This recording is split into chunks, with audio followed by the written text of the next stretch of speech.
Welcome to Trillions. I'm Joel Weber. And I'm Eric Balchunas. Eric, I'm really excited. We have Nick Maggiulli back on the podcast today. I checked. He was on 3 years ago for his first book called Just Keep Buying, and he's just out with his second book, The Wealth Ladder. And I want to know more about The Wealth Ladder. How about you? Yeah, no, Nick is an advisor, and advisors are the biggest consumer of ETFs. So you always want to hear from them. They are the users of ETFs, but they're using ETFs, but that's just one tiny part of what they do.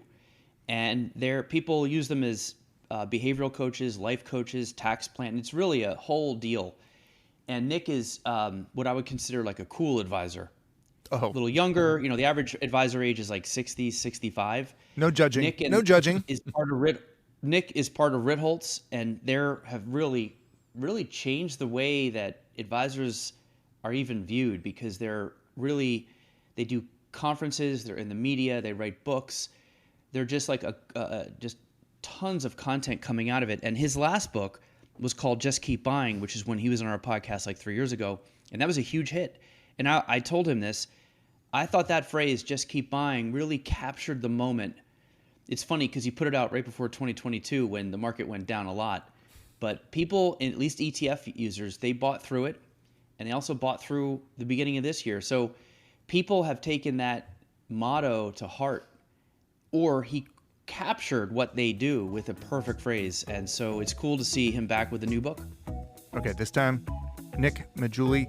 He's the Chief Operating Officer and a data scientist at Ritholtz Wealth. This time on Trillions, The Wealth Ladder. Nick, welcome back. Thanks for having me on, guys. Okay, the book is The Wealth Ladder, Proven Strategies for Every Step of Your Financial Life. What is The Wealth Ladder? The Wealth Ladder is a new framework for viewing your finances, and the main idea here is I break wealth into 6 distinct levels. We can get into those in a moment, but based on which level you're at, based on your net worth, it can help influence your spending decisions, your income decisions, your investment decisions, etc. And I think the main analogy I use, like in the intro, is like a fitness instructor would give different advice to someone who's like obese versus someone who's like a well-trained athlete. Ozempic versus CrossFit. Yeah, exactly. Okay. So I think that same analogy can apply to your financial advice, right? So if you're like just starting out, you're going to give someone very different advice than if someone's, trying to get to, let's say, 10 million plus or 100 million plus, etc. Does it have to be a ladder? Can it be an escalator? It could, in theory, be whatever analogy you want. I think the term the wealth ladder has been used a lot, but there's no official this is the person that coined it or anything. It's just been kind of used as there's these stages to wealth. And so I just wanted to actually finally put, my name on this phrase and actually define it in a good way. And wealth escalator just wouldn't sell in the same way that the ladder might. Yeah. So one of the things you say is we've been looking at wealth the wrong way. Why? And how do you want us to look at it? I think people, they understand this intrinsically. Like the difference between zero, having no money, and $10,000 is pretty large for people. Like if you go from 0 to 10,000, that can reduce a lot of stress, etc. But then even someone going from 1 million to 2 million may not change their life all that much. I mean, relatively, right? And so of course, one's $1 million change, the other one's a $10,000 change. It's not linear in terms of the happiness, enjoyment, changing your life, etc. And so there's this kind of diminishing marginal utility of money. As you have more of it, it becomes less and less valuable, right? You need a bigger boost or a bigger hit, so to speak, to see a same jump in happiness or well-being, life satisfaction, etc. And I think people realize that. And so by defining the wealth ladder in the way I did, I think it's a better way of looking at money and thinking about spending, income, investments, etc. Yeah, I like the way you did this. And you posted something on Twitter, and I'll just read off of what it is. And it was a little controversial. Some people debated this. When you talk about wealth and classes, I think people can be touchy. But here's what you say. Under 10,000 wealth is paycheck to paycheck, level 1.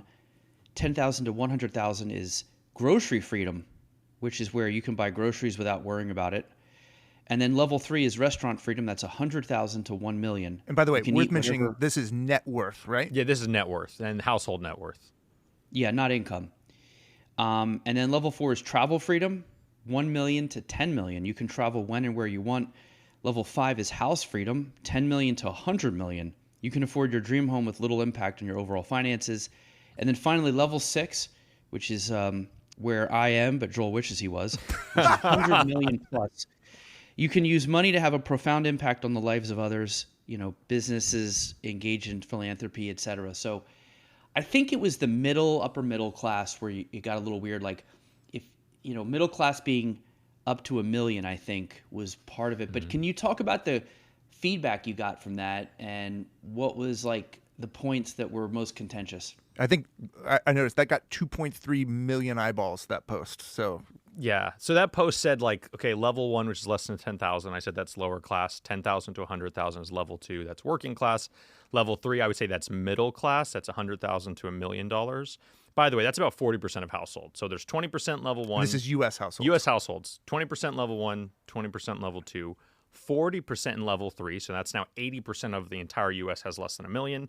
About 18% are in level 4. That's 1 to 10 million. And then the top 2% is level 5 and 6, which is 10 million plus.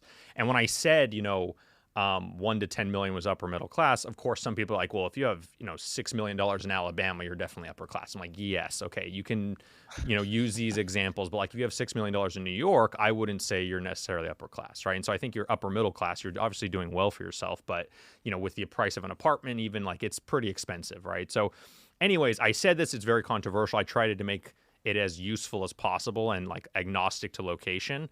And I think the idea here is, especially what I'm seeing is the upper middle class, as I define it, the 1 to 10 million range. There's a lot of people in that range, 18% in the U.S., and it's tripled since 1989 on an inflation-adjusted basis. It used to be about 7%, so yeah, 18 is not exactly triple. It's two and a half times larger.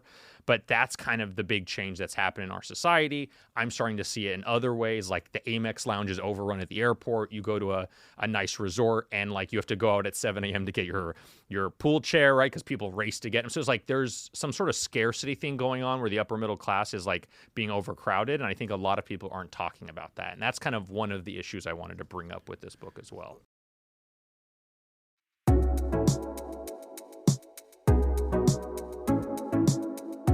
So we talk about these levels, right? What percent, or how would you describe people getting up to these levels because the stock market went up a lot versus income, right? If I look at somebody who has $1 million in net worth, is that typically a lot? How much of that is just because the market went up? So when you talk about these scarcity where you have a lot of people fighting for chairs and the Amex lounge, how much of that is on the back of the U.S. stock market? Because are people really making that much more money, or is a lot of this the wealth effect because of stocks? It's a mix. And so that data I'm quoting, all the data I used for these percentages was 2022, 2023. It's the Survey of Consumer Finances, which is across those 2 years.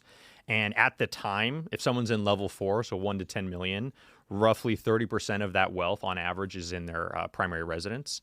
And in terms of the retirement account, it's about 25%. So over half of that wealth of someone in level 4 is typically going to be included in their house and their retirement account. So the other half would be other things, vehicles, obviously cash, other stocks they have if they own a business, anything like that. So roughly half of that wealth, if you're in level 4, should be in kind of these less liquid assets, like retirement, home equity. So how much of that is being due to the stock market going up? A decent portion of it is, obviously over half of it. But I don't have the newest data is going to come out next year, and we'll look at it then and see has that gone up, has it gone down, et cetera. But I do think there is quite a bit of paper wealth here where hey, well, my house is worth this, but you can't really access it outside of a HELOC or something. So I think the main thing to think about here is just well, either way, there's still a lot more people in this kind of bucket, level 4, as I call it. And because of that, they are spending more, they're traveling more. I think that's what's changing a lot in the United States, and it's impacting, consumer goods in that sector in particular. How walled off are each of these levels?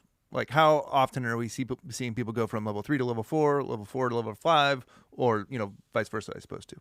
Yeah, so it depends on the time frame. So I covered this in chapter 10 in the book, and this was actually kind of one of the reasons why I wrote the book, because I basically wanted this mobility matrix, which would be hey, if you start in level 3, after 10 years, what's the probability you're going to be in level 4? Because my assumption is that this wall is getting higher, right? Yeah. It's getting harder and harder to advance out of levels. Like Yeah. there's an entrenchment almost. So I haven't looked in that in particular, like looking at the switching rate, like let's say from 1989 to 1999 versus 99 to 2009. Obviously, that's a weird period because of the GFC, but you get my point. And either way, in general, most people are in the same wealth level after a decade, right? So, and that's at least true like across every wealth level. So if you start in level 2, a decade later, you're very likely to be in level 2. If you start in level 3, you're 72% of households will still be in level 3 after a decade. If you're in level 4, 72% will still be in level 4 after a decade. 3% make it to level 5, etc. And all this data is in the book, right? And so we can talk about it just in general, like just across all wealth levels, agnostic with the levels. About 21% of households will go up 1 level within a decade. About 3% will go up 2 levels. So 1 in 4 are going to be up a wealth level, right? And so once again, some of these levels are pretty broad. Like level 4 is 1 to 10 million. So you can stay in that wealth level. Doesn't mean you didn't build wealth, right? So that's another thing to think about here. It's just I'm trying to say like what are these big step changes? Those are the ones that are kind of important, have probably a bigger impact on our lives. And the same thing, how many people fall down the ladder? It's about 12, 13% over the course of a decade. Even over the course of 2 decades, it's about the same. So that doesn't really change much, right? So whether we're talking 10 years or 20 years, the number of people that fall down the ladder is about, let's say 1 in 10 in some fashion. And the number of people that go up the ladder, as I said, is about 24% over a 10-year period. Over a 20-year period, it's about 37%. So it's a bit higher. So there is still a lot of positive mobility. I don't know about the time factor, though, which is what you brought up. It's a good point. You have clients in all these ladders, I take it? Yeah, we have roughly clients across the wealth ladder, right? We have those. I mean, technically, we don't have a minimum, so we have people with some, probably not many with less than 10,000. Some with just less than 10,000 with us, but they may have obviously assets elsewhere. They own a home, etc. But for the most part, yeah, we have people we have people technically in the 100 million plus. We don't have too many of them, but we have a handful of $100 million plus clients. And then we have, obviously, our bread and butter is level 4 and level 5, which is 1 to 10 and then 10 plus. Because you do talk about like this is just money, right? And there's also just like happiness and general, content with yourself. And you talk in here about some of the, there can be some things that go wrong when you get a lot of money. Relationships, family dynamics, your kids, stress levels. Is that something you've noticed? Like, is there any correlation to other things? Like the more money you have, the more paranoid you get, or the more you hate taxes in a weird way, or I don't know. I'm just thinking about this because I sometimes think of that famous chart that USA Today used to put out with like countries ranked by happiness. And like, I think Nigeria was like number 1 and the US is like 20th. And I wonder if there's any kind of other correlations with general disposition or happiness or anything like that with these brackets. So there is data on happiness and income, and then also data on happiness and wealth. And so most of your audience has probably heard of the Kahneman-Deaton study, which is like, once you earn over $75K a year, your happiness doesn't increase. Long story short, that data wasn't exactly correct. The measure it wasn't measuring happiness, it was measuring unhappiness, which is kind of a weird thing. So it was saying that after $75K a year, you can't prevent unhappiness, which is it's a double negative, right? So it's kind of hard to think about. But long story short, a guy named Matthew Killingsworth sat down with Kahneman. They looked through the data and everything while Kahneman was still alive. They looked through it and they agreed that the measure was wrong. And so the new takeaway is no, happiness keeps increasing all the way up with your income, but only if you're already happy. So if you're unhappy, more money's not going to make you happier, right? Especially if you have a lot of money, right? So if you're unhappy, I mean, let me just summarize the findings. If you're poor, more money is likely to make you happier. If you're happy, more money is likely to make you happier. But if you're not poor and you're not happy, more money's not going to do a thing, right? That's kind of the main takeaway. So they found like, hey, if you're unhappy and you're in level 3 or level 4, money's probably not the issue. It's something else going on. And I think that's the big takeaway from the research. It's not out there. People still believe, the 75,000 thing, that's so old. That needs to be like killed already and just gotten rid of, because there's new data out there that shows like across income and wealth is probably even stronger than income. The more you have, the happier you are, assuming you're already happy, that is. Does it flatline though? Like, no, it keeps going up. It just keeps going up. But you have to be happy. It only goes up if you're happy. So the people who are like not even thinking about like, I'm not happy right now. Do I need more money? Like, it's very ironic. Like the people that aren't happy, if you're looking for money as the solution, that's not the solution. But if you're loving life, everything's great. If I just gave you an extra $1 million, you'd be even everything would be even happier for you. So like that's kind of a weird irony here. In other words, if you're not happy and you have this big void inside, and you're trying to fill it with money, it just won't. You can never fill it. Yeah, that exactly. void is Not too with money. deep It's and something endless. else. Maybe accomplishment or something else might be able to fill that. But yeah, if it's not, of course. And then we're God? excluding people who are like very poor. Like if you're in like abject poverty, like yes, money is going to make you happier. There's no debate there. It's clear in the data. Feels like Rosebud fits in here somewhere. Yeah. So this is a podcast about ETFs. Let's bring it back to ETFs. How do ETFs figure into the wealth ladder? I mean, the big takeaway from the wealth ladder, at least on the investment side, is those in levels 1 to 3, less than 25% of their assets on average are in income-producing assets. Things like stocks, bonds, etc. That ETFs you'd hold through ETFs. Those in levels 4 to 6 have over half of their assets in income-producing assets. So like that is the big difference between those lower on the wealth ladder and those higher on the wealth ladder. Is those lower on the wealth ladder don't own that many assets that produce income. Those higher on the wealth ladder have the majority of their assets are actually assets that produce income of some sort. So that's, you could be a retirement account with an ETF, individual stocks, or stock ETFs, things like that, or owning an individual business. So in terms of like, what are the things to think about? And I kind of show this in chapter 3. It shows like how much percentage by each wealth level, like what percentage is in retirement accounts, what percentage is in businesses, is in stocks, real estate, etc.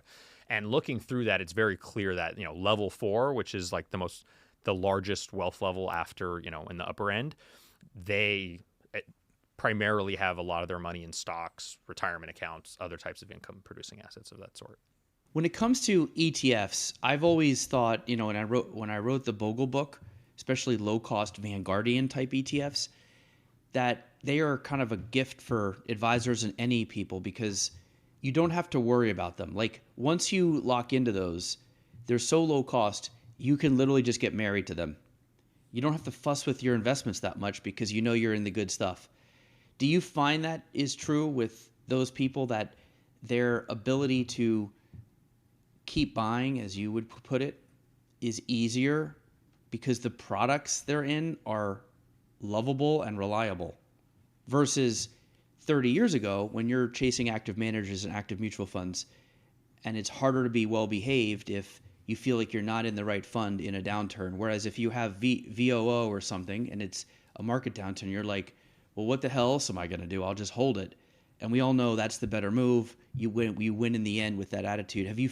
Because I always thought, I interviewed Michael Lewis for the Bogle book, and he said ETFs have like helped me become a better writer. I can just focus on that. I don't have to check this stuff at all. So that's something I just was curious from your role as an advisor. They seem like a godsend because you just buy these like really easygoing ETFs, maybe customize the portfolio a little bit, and then focus on other stuff. I mean, I completely agree with that. I think it's allowed passive investors to just free ride off all the work that all the active investors are doing to set prices. Now, of course, how good is price discovery? That's obviously debatable, especially as the passive share gets bigger and bigger. I think just in general, it's one of those things where like, I don't have to worry about it. You put, and this is only going to work for people who get it. Not everyone's going to get this. They're not going to believe that. And if they don't believe that, when there's a downturn, maybe they will abandon their VTI or their VOO. Most people don't because they get it. They're like, I just got to keep buying over time and just do this. And the market generally goes up. And that has been shown to be true over a very long period. We can go back to 1926. You see that in the U.S. market. Of course, there are exceptions. There's Japan, there's Greece, there's Russia, right? We can talk. I know all the exceptions very well. There's very dark periods for equities where can happen. But if you're diversified across a broad range of assets, it's very unlikely that you're going to lose money on an inflation-adjusted basis over a long period of time, especially if you're buying over time. I agree if you put all your money in at once, there's a little bit more risk, right? Because you're not diversifying across time with your payments, or with your contributions. But that's just something else to consider when you're thinking about this stuff, right?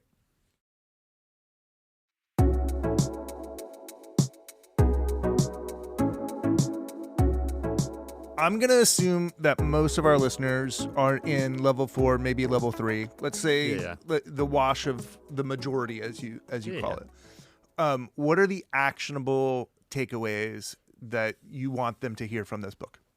So level 3 is a little different than level 4. Level 3, obviously, it's keep investing, and usually a lot of these people. You wrote I'm that guessing book they're younger. already. Yeah, I know. Just keep buying. Yeah. Well, that is the lesson of level 3. So there's not much. I mean, Okay. if you've already read Just Keep Buying, and you're in level 3, that's kind of the main takeaway there.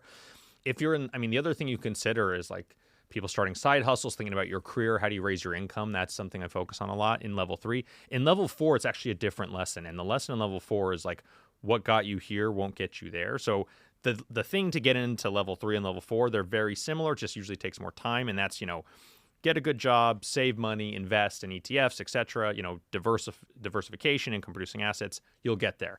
To get to level 5, which is 10 million plus, that's a completely different ball game, and I think that requires, in general, outside of celebrities, athletes, entertainers, some sort of entrepreneurship, right? Unless you're making, tens of millions of dollars a year, you're not going to get into level 5 unless you have a business that brings in a lot of income and you either save that income for a long time, or you sell the business for a lot one day. So I think the big decision point for those in level 4 is like, do I need to keep doing this? Do I take my foot off the gas? There's ideas of coast fire or fire, financial independence. There's a lot of these things come up in level 4 because you start to think like, how much am I even impacting my finances anymore, right? So let me just, a simple example. If you're saving $100K a year and you have $1 million, that's 10% you're impacting your wealth every year. By the time you have $5 million, it's only moving your wealth by 2%. So over time, like your labor is going to get less impactful on an annual basis in terms of impacting your wealth. So the question is like, do I need to keep working? Should I take a step back? Could I do something I enjoy more that pays less? It's not a ladder, it's a treadmill. Yeah, I think it's one of those things where you have to think about like, what do I do at this point? And that's like the big decision idea in level 4 is like, do I take a step back? Do I need to change my my path completely if I want to get to level 5? I'm not saying you need to get to level 5. I don't think that's necessary whatsoever. But for some people that want that, okay, maybe you need to take a different route to get there. So as Eric mentioned, he's level 6. I'm level 5. What's he doing that I'm not doing? He probably just either he had a business that he worked on for longer than you, or he sold his first business and then learned all those bad lessons from selling that one, and then started a second business. That's typically what happens. It's not their first business; their second business. It's got to be something else because I don't think that's him. Or ETFs. Does he have a lot? Is he an ETF issuer? Maybe. I don't know. No, I think that would be a conflict of interest. I'll have to talk to him offline about that. He's become suspiciously quiet. Yeah, I know. I don't have an answer for this. I don't want to reveal my secrets for having all this wealth. Unlike private equity companies, I'm not looking to democratize this great thing I have. Okay, all right.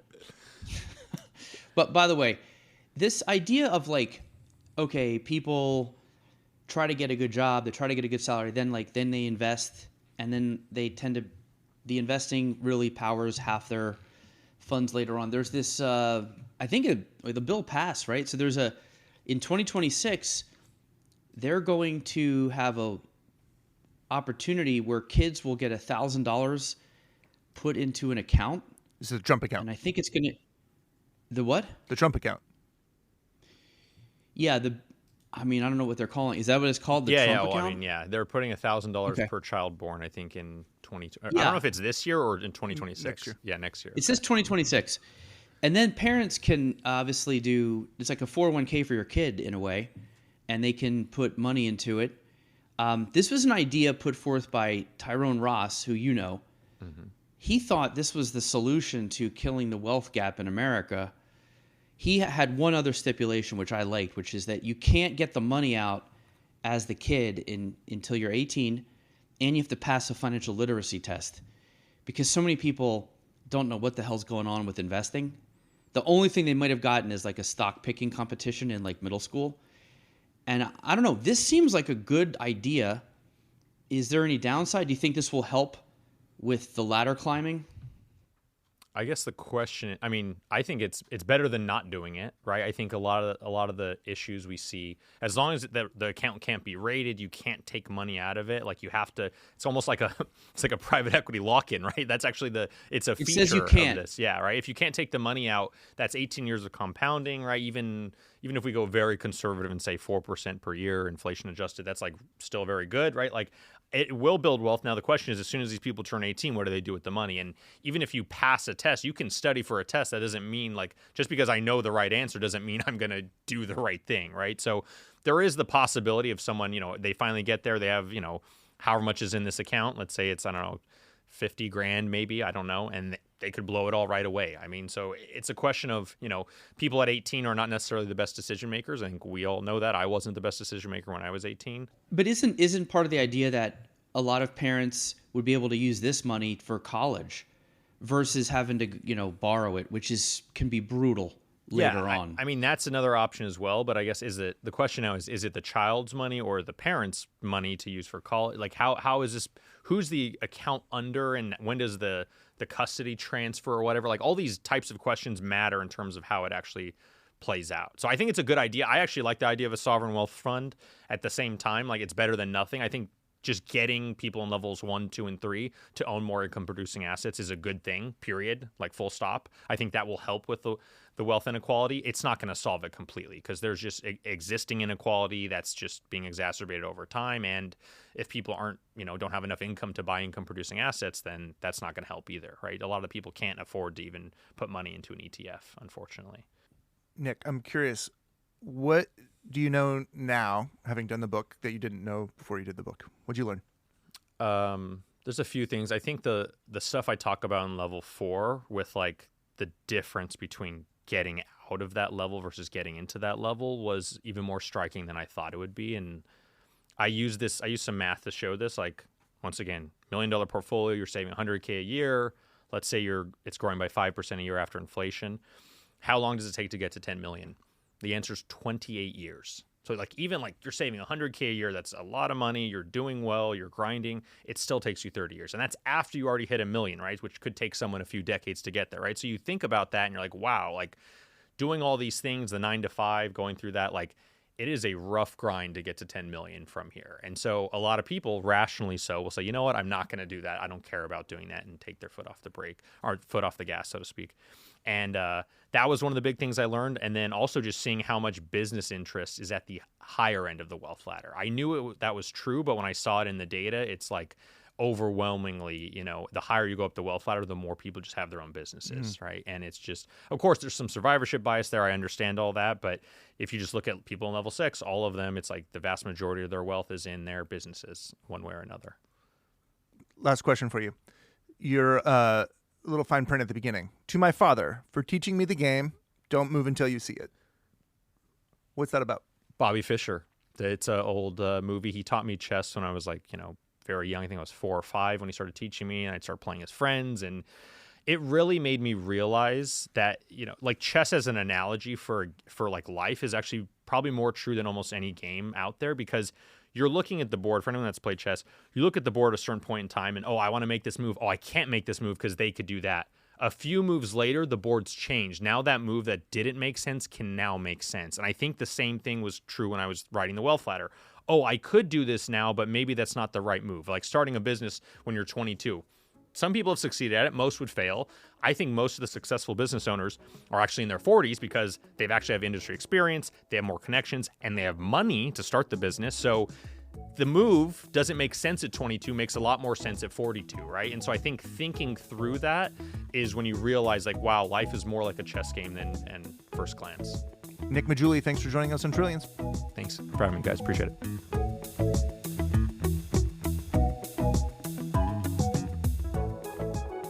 Thanks for listening to Trillions.